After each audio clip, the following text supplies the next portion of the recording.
तुमने मुझे धोखे में क्यों रखा?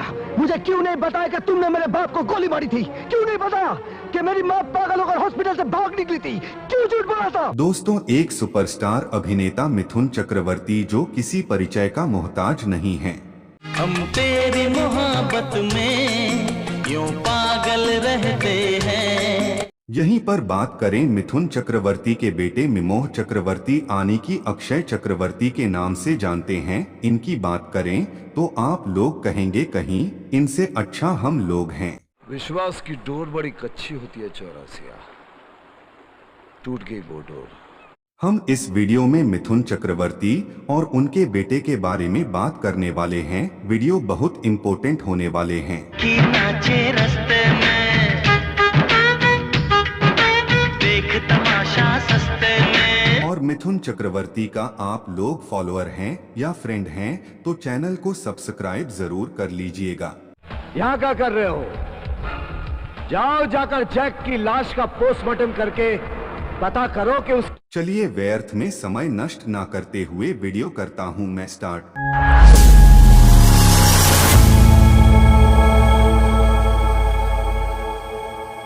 लोग आज भी याद करते हैं और उन्हें देखना पसंद करते हैं। मिथुन दा एक ऐसे हीरो रहे जो कि बड़े शहरों से लेकर छोटे शहरों, कस्बों और गांवों में भी बहुत ज्यादा पसंद किए गए। और केवल इंडिया ही नहीं, इंडिया के बाहर भी उनकी काफी अच्छी फैन फॉलोइंग रही है। खास करके जब उनकी फिल्म डिस्को डांसर रिलीज हुई थी तब उस समय ये ऐसी पहली फिल्म थी जिसने 1 अरब रुपए का कलेक्शन किया था। यहाँ पर आगे बढ़ने के पहले मैं आपको एक बहुत बड़ा कंफ्यूजन दूर कर देता हूँ, क्योंकि बहुत सारे लोगों को यह लगता है कि फिल्म गजनी ऐसी पहली फिल्म थी जिसने 1 अरब रुपए कमाए थे। एक्चुअली ये दोनों ही बातें सही है। जहां फिल्म डिस्को डांसर ने इंडिया और फॉरेन कंट्रीज के कलेक्शंस को मिलाकर टोटल जो ग्रॉस कलेक्शन है उसमें 1 अरब रुपए के आंकड़े को पार किया था। और ऐसा करने वाली उस समय ये इंडिया की पहली फिल्म थी जो अपने आप में बहुत बड़ा रिकॉर्ड था। और आगे चलकर 2008 में आई आमिर खान की फिल्म गजनी ऐसी पहली फिल्म थी जिसने केवल और केवल इंडिया से ही 1 अरब रुपए का कलेक्शन किया था। मिथुन दा की उम्र आज से पहले लगभग 73 साल से भी ज्यादा हो चुकी है और लोग आज भी उन्हें पसंद करते हैं। और अक्सर ये देखा गया है कि ऐसे सुपरस्टार्स धीरे धीरे अपने बेटों को भी फिल्मों में उतर देते हैं। जहां उनकी एक्टिंग में तो इतना दम नहीं होता है, लेकिन सुपरस्टार के बेटे होने की वजह से उन्हें बैंक टू बैंक बहुत सारी फिल्में मिलते ही रहती है। और ऐसे कई एग्जाम्पल हमारे सामने हैं। हम उनका नाम नहीं लेंगे, आप सबको जानते ही होंगे। लेकिन इसके बिल्कुल ही अपोजिट मिथुन दा के बेटे मिमोह चक्रवर्ती, जिनको महाक्षय चक्रवर्ती के नाम से भी जाना जाता है, जिनको आपने जिमी और जैसी फिल्मों में जरूर नोटिस किया होगा। लेकिन सुपरस्टार के बेटे होने के बावजूद भी मिमोह चक्रवर्ती ने फिल्मों में इतना स्ट्रगल किया, लेकिन आज भी सफल नहीं हो पाए हैं। एक इतने बड़े सुपरस्टार के बेटे होने के फायदे तो शायद आप सबको ही पता होंगे, लेकिन मिथुन दा के बेटे मिमोह चक्रवर्ती के लिए सुपरस्टार का बेटा होना किसी शराफ से कम नहीं रहा। अपनी जिंदगी के कितने साल उन्होंने डिप्रेशन में गुजारे, बलात्कार के कई संगीन आरोप उनके ऊपर लगे और कोर्ट में केस चल रहा है। मिमोह चक्रवर्ती ने अपनी जिंदगी में इतना खराब समय देखा जिसे देखने के बाद आपको लगेगा कि इससे बेहतर तो हमारी ही जिंदगी है। मिथुन दा की पहली शादी हुई थी सन 1979 में एक्ट्रेस हेलेना ल्यूक से, लेकिन ये शादी ज्यादा लंबे समय तक नहीं चल पाई थी और इनकी शादी के लगभग 4 महीने बाद ही बॉस हो गया था। इसके बाद मिथुन चक्रवर्ती ने सन 1979 में ही जानी मानी एक्ट्रेस योगिता बाली से शादी की थी, जिनसे उनको टोटल 4 बच्चे हुए, 3 लड़के और 1 लड़की। उनके बेटों के नाम हैं मिमोह चक्रवर्ती, जिनको महाक्षय चक्रवर्ती के नाम से भी जाना जाता है। दूसरे बेटे का नाम है उसमें चक्रवर्ती और तीसरे बेटे का नाम है नमाशी चक्रवर्ती और उनकी लड़की का नाम है दशा चक्रवर्ती। जिमी और हॉन्टेड जैसी फिल्मों में आपने मिमोह चक्रवर्ती के अलावा मिथुन दा के छोटे बेटे नमाशी चक्रवर्ती को भी फिल्म बैड बॉय में देखा होगा। लेकिन मिथुन दा के ये तीनों ही बेटे अभी फिल्मों में स्ट्रगल कर रहे हैं और अपना नाम और लोगों के दलों में अलग पहचान नहीं बना पाए हैं। मिमोह चक्रवर्ती का जन्म सन 1984 में हुआ था और वो अपने पिता मिथुन दा की फिल्में देख देख कर ही बढ़े हुए थे। 1993 और 94 के आसपास मिथुन दा जब ऊटी में जाकर शिफ्ट हो गए थे और वहां पर बैंक टू बैंक बहुत सारी फिल्में बनाने लगे थे।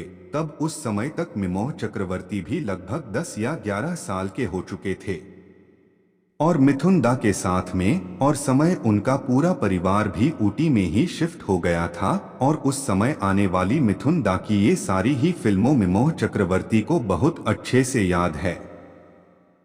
उन्होंने अपने पिता को बचपन से ही इतनी सारी एक्शन फिल्मों में काम करते हुए देखा। जब वो फिल्म की शूटिंग के लिए जाते तो लोग कैसे उन्हें घेर लेते थे, लोगों के बीच में उनका कितना क्रेज था। एक साल में 12 से 15 फिल्में रिलीज होने के बाद भी लोग उनकी फिल्मों का इंतजार किया करते थे और ये सारी चीजें मिमोह चक्रवर्ती भी अपने बचपन से ही देखते आ रहे थे और उनके दिमाग में भी कहीं ना कहीं ये बात थी कि बड़े होकर उन्हें भी अपने पिता के जैसा ही बनना है। और कहीं ना कहीं उनके मन में ये बात तो होती है कि मिथुन दा के बेटे हैं तो फिल्मों में एंट्री करने में उन्हें बहुत ज्यादा स्ट्रगल नहीं करना पड़ेगा। लगभग 10 सालों तक मिथुन दा ने ऊटी फैक्ट्री की फिल्मों में काम किया। ऊटी में अपना 5 स्टार होटल बनाया, अच्छे खासे पैसे कमाए और वापस मुंबई आ गए और बॉलीवुड में वापस आने के बाद अपनी उम्र के हिसाब से वो यहाँ फिल्मों में सपोर्टिंग रोल निभाने लगे। इसके अलावा डांस इंडिया डांस है जैसे टीवी सीरियल में भी वो नजर आए और अपने कैरियर की तीसरी पारी भी उन्होंने सक्सेसफुली स्टार्ट कर दी और अब बारी थी मिथुन दा के बेटे मिमोह चक्रवर्ती के एक्टर बनने की और अपने आप को प्रूफ करने की। लगभग 2005 और 6 के आसपास से ही मिमोह चक्रवर्ती के फिल्मों में लॉन्च होने की प्लानिंग शुरू हो गई थी। 2005 में उनकी एक फिल्म अनाउंस हुई जिसको पहले मिथुन दा ही प्रोड्यूस करने वाले थे, लेकिन किसी रीजन की वजह से मिमोह की ये डेब्यू फिल्म में स्टार्ट ही नहीं हो पाई थी। इसके बाद सन 2007 में भी उनकी एक फिल्म यस और नो के नाम से अनाउंस हुई, लेकिन ये फिल्में भी स्टार्ट नहीं हो पाई। इसके अलावा कुछ और फिल्मों के बारे में भी बातचीत चलती रही, लेकिन कोई भी प्रोजेक्ट फाइनल नहीं हो पाया और फिल्म शुरू नहीं हो पाई। मतलब मिमोह चक्रवर्ती के कैरियर की जो स्टार्टिंग है वही काफी खराब रही थी। नहीं तो एक सुपरस्टार के बेटे की पहली फिल्म को काफी प्लानिंग के साथ में बनाया जाता है, म्यूजिक भी अच्छा होता है और फिल्म की कहानी भी अच्छी होती है। लेकिन इस मामले में मिमोह चक्रवर्ती की स्टार्टिंग थोड़ी खराब रही। 2-3 फिल्म में उनके स्टार्ट हुई लेकिन बन नहीं पाई और फाइनली इसके लगभग 3 साल बाद सन 2008 में मिमोह चक्रवर्ती की ब्लू फिल्म रिलीज होती है जिम्मी के नाम से, जिसके लिए मिमोह चक्रवर्ती ने अपने बड़े बड़े ब्लॉन्ड कलर के बाल बढ़ाए थे, अपनी बॉडी बनाई थी और डांस से भी थी कहा था। और ये एक थ्रिलर फिल्म थी जिसमें वो हमें एक डीजे का किरदार निभाते हुए नजर आए थे और इसको जाने माने डायरेक्टर राजेंद्र सिप्पी ने डायरेक्ट किया था। राजेंद्र सिप्पी जो कि 80s और 90s में कुछ यादगार फिल्में हैं जिनमें फिल्म सत्ते पे सत्ता, बॉक्सर लोहा, अमानत, सौगंध और पांडवों जैसी कई फिल्में डायरेक्ट कर चुके थे और उस समय तकरीबन इसको लगभग 9 करोड़ रुपए के बजट में बनाया गया था। लेकिन ये फिल्म बॉक्स ऑफिस पर इतनी बुरी तरह से फ्लॉप हुई थी। ये 9 करोड़ रुपए में बनने के बाद ये लगभग 2 करोड़ रुपए का भी कलेक्शन नहीं कर पाई थी। वैसे ये फिल्म भी इतनी अच्छी नहीं थी, म्यूजिक भी अच्छा नहीं था और स्टोरी भी उतनी अच्छी नहीं थी। लेकिन मैं मिमोह की पहली ही फिल्म में जिमी की इतनी बुरी तरह से फ्लॉप हो जाने के बाद लोगों ने उन्हें बहुत ज्यादा कट साइज किया। उस समय का ही न्यूज़पेपर्स और मैगजीन्स में उनकी इस फिल्म के बारे में, उनकी एक्टिंग के बारे में, डांस के बारे में और उनके लुक के बारे में काफी भला बुरा लगा गया और क्योंकि ये मिमोह की पहली फिल्म थी और ये सारी चीजें उनके साथ में पहली बार हो रही थी और वो बुरी तरह से टूट गए थे। खैर 2008 में उनकी पहली फिल्म में जिमी के फ्लॉप हो जाने के बाद अगले 2 सालों में उनको लेकर 2 और फिल्म अनाउंस हुई। उनकी ये फिल्म थी ही द ओनली वन और दूसरी फिल्म थी मर्डर के हैमिल्टन पैलेस। लेकिन मैं मिमोह की किस्मत इतनी ज्यादा खराब थी कि ये फिल्में अनाउंस होने के बाद भी बन नहीं पाई। हालांकि इस दौरान मिथुन दा भी अपने बेटे का जितना सपोर्ट कर सकते थे उन्होंने किया, लेकिन उनका ये मानना था कि किसी के भी सपोर्ट करने से किसी का कैरियर नहीं बनता है। सबका स्ट्रगल अलग होता है और अपना कैरियर बनाने के लिए सबको ये करना ही पड़ता है। खैर 2011 में मिमोह चक्रवर्ती की फिल्म रिलीज होती थी हॉन्टेड 3D, जो इंडिया की पहली स्टेडियम उसको पिक 3D फिल्म थी और ये फिल्म उस समय काफी पसंद की गई थी। हॉलीवुड में हॉरर फिल्मों के जाने माने डायरेक्टर विक्रम भट्ट ने इसको बनाया था और ये मिमोह चक्रवर्ती की एकमात्र सफल फिल्म रही। ये हॉरर फिल्म 2011 में लगभग 13 करोड़ रुपए में बनी थी और उसने 36 करोड़ रुपए का कलेक्शन किया था और आज भी मिमोह चक्रवर्ती को अगर गिने चुने लोग याद करते हैं तो वो उनकी फिल्म हॉन्टेड 3D की वजह से ही याद करते हैं। हालांकि मिमोह चक्रवर्ती की ये फिल्म तो वो समय हट रही थी, लेकिन उसने मिमोह चक्रवर्ती के कैरियर में कोई भी कंट्रीब्यूशन नहीं किया और जो हाल में मिमोह चक्रवर्ती के कैरियर का 103D के पहले था वही 103D के बाद भी रहा। मतलब उनकी इस फिल्म के हिट हो जाने के बाद भी उन्हें आगे चलकर बहुत ज्यादा फिल्मों के ऑफर नहीं आए। यहाँ तक कि वो इतने ज्यादा तनाव में आ गए थे कि अपने आप को पूरे दिन कमरे में बंद करके वीडियो गेम बस खेला करते थे। हालांकि 100 के बाद वो हमें लूट, रॉकी एनेमी और इसके दारिया जैसी फिल्मों में भी छोटे छोटे रोल में नजर आए, लेकिन उनकी ये सारी फिल्में भी उनके कैरियर के लिए कुछ खास नहीं कर पाई। मिमोह चक्रवर्ती ने बताया कि उस समय उनकी फिल्म हॉन्टेड के हिट हो जाने के बाद भी मैगजीन समय और न्यूज़पेपर्स में ऐसे आर्टिकल छपे थे जिसमें ये लिखा था कि फिल्म के पॉजिटिव पॉइंट है इसकी कहानी, इसमें दिखाया गया हॉरर और इसका 3D, और इसके माइनस पॉइंट में केवल और केवल मिमोह चक्रवर्ती का नाम बस लिखा हुआ था। यहाँ तक कि मिमोह की बहुत सारी फ्लॉप फिल्मों के बाद कई मैगजीन्स और न्यूज़पेपर्स वालों ने तो उनकी मां के ऊपर भी सवाल उठाए। यहाँ तक कि वो समय एक मैगजीन न तो मिमोह की मां योग्यता वाली को टारगेट करते हुए यह छापा कि लगता है योग्यता की योग्यता में कहीं ना कहीं प्रॉब्लम रह गई है। इन सारी चीजों ने मिमोह को अंदर तक बिल्कुल पूरी तरह से तोड़कर रख दिया था और शायद मिमोह बॉलीवुड के ऐसे पहले एक्टर रहे जिन्होंने डिप्रेशन और तनाव के बारे में बात की। नहीं तो इसके पहले ज्यादातर लोग इन सारी चीजों के बारे में बात ही नहीं करते थे। दीपिका पादुकोण भी 2014 और 15 के आसपास ऐसे ही तनाव में थी, जिसका जिक्र वो बहुत सारी इंटरव्यूज में कर चुकी है। मिमोह चक्रवर्ती के साथ हमें एक और चीज ये थी कि बहुत सारे स्टार किड्स के साथ में उनका मिलना जुलना ही नहीं था, जैसे कि रणबीर कपूर, रणवीर सिंह, अर्जुन कपूर और नील नितिन मुकेश ने लगभग उनके साथ में ही अपना करियर शुरू किया था। लेकिन मिमोह चक्रवर्ती का इन सबसे और इंडस्ट्री के ज्यादातर लोगों से उतना मिलना जुलना ही नहीं था, क्योंकि मैं मिमोह का ज्यादातर समय ऊटी में उनके होटल में ही बीता है।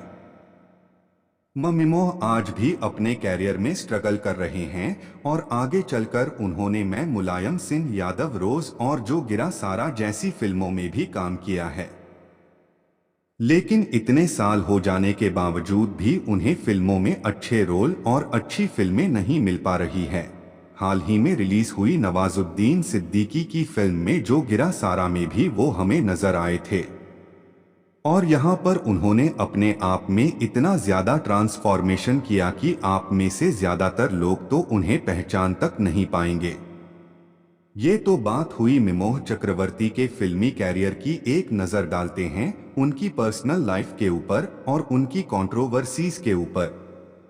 सन 2018 में की शादी हुई थी जाने माने टीवी एक्ट्रेस मदालसा शर्मा से, जिनको आपने स्टार प्लस पर आने वाले बहुत ही पॉपुलर टीवी सीरियल अनुपमा में काव्य सहाय के रोल में देखा होगा। लेकिन एक्चुअली सन 2018 में मिमोह की इनसे शादी होने के पहले ही एक बहुत बड़ी कंट्रोवर्सी सामने आई थी। जब सन 2018 में मोहन शादी के कुछ महीने पहले ही एक भोजपुरी एक्ट्रेस ने उनके ऊपर बलात्कार जैसे कई संगीन आरोप लगाए। उसने पुलिस कंप्लेन में कहा कि मैं मिमोह 2015 से उसको शादी का झूठा बहाना देकर उसको डेट करते आ रहे हैं, और एक बार तो उन्होंने उन्हें अपने फ्लैट बुलाकर पहले तो जबरदस्ती अल्कोहल बुलाई और बाद में गलत काम किया। इतना ही नहीं, उसने मुंह के ऊपर ये भी आरोप लगाया कि वो पहले प्रेग्नेंट थी, लेकिन बाद में उन्होंने कुछ नशीली दवाएं खिलाई और उसका अबॉर्शन हो गया।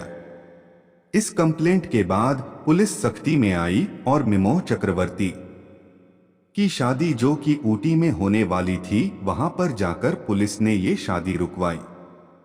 हालांकि बाद में यह शादी हुई और लड़की के केस को रफा दफा कर दिया गया, और 2018 में ये केस हो जाने के बाद मिमोह चक्रवर्ती के ऊपर कोई भी एक्शन नहीं लिया गया, और इसके लगभग 2 साल बाद उसने एक बार फिर से मिमोह चक्रवर्ती बढ़ते की पुलिस कंप्लेन की, और मिमोह चक्रवर्ती के अलावा उनकी मां योगिता बाली के बारे में भी उसने पुलिस को बताया कि उनकी मां भी मिमोह चक्रवर्ती के साथ हमें किस तरह से इस पूरे मामले को सोल्ड आउट करने की कोशिश करती रही। और उस समय ये काफी बड़ी खबर थी कि मिथुन चक्रवर्ती जैसे सुपरस्टार के बेटे के ऊपर ये संगीन आरोप लगे हैं, और यहाँ तक कि एक बार नहीं, उस लड़की ने 2 बार पुलिस में कंप्लेन की है।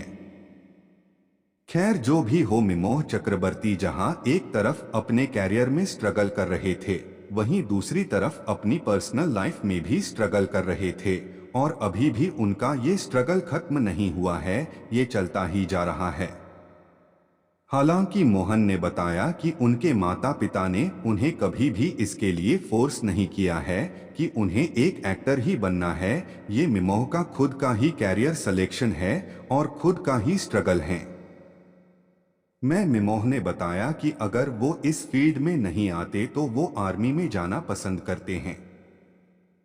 अपने पिता मिथुन दा की फिल्म फूल और अंगार उन्हें बहुत ज्यादा पसंद आई थी। तो दोस्तों, ये तो बात हुई मिथुन दा के बेटे मिमोह चक्रवर्ती के कैरियर के बारे में। आपका मिमोह के इस कैरियर स्ट्रगल के बारे में क्या कहना है, और कौन सी फिल्म में आपने उन्हें नोटिस किया था? हमें कमेंट सेक्शन में जरूर बताना, और मिमोह चक्रवर्ती के बारे में आपकी जो भी ऑनेस्ट राय है हमें जरूर मेंशन करना। तो इस वीडियो में इतना ही। अगर ये वीडियो आपको पसंद आया हो, मेरी मेहनत आपको पसंद आई हो, तो चैनल को सब्सक्राइब जरूर कर लीजिएगा। हमें दीजिए इजाजत, फिर मिलते हैं नेक्स्ट वीडियो के साथ। तब तक जय हिंद, जय भारत।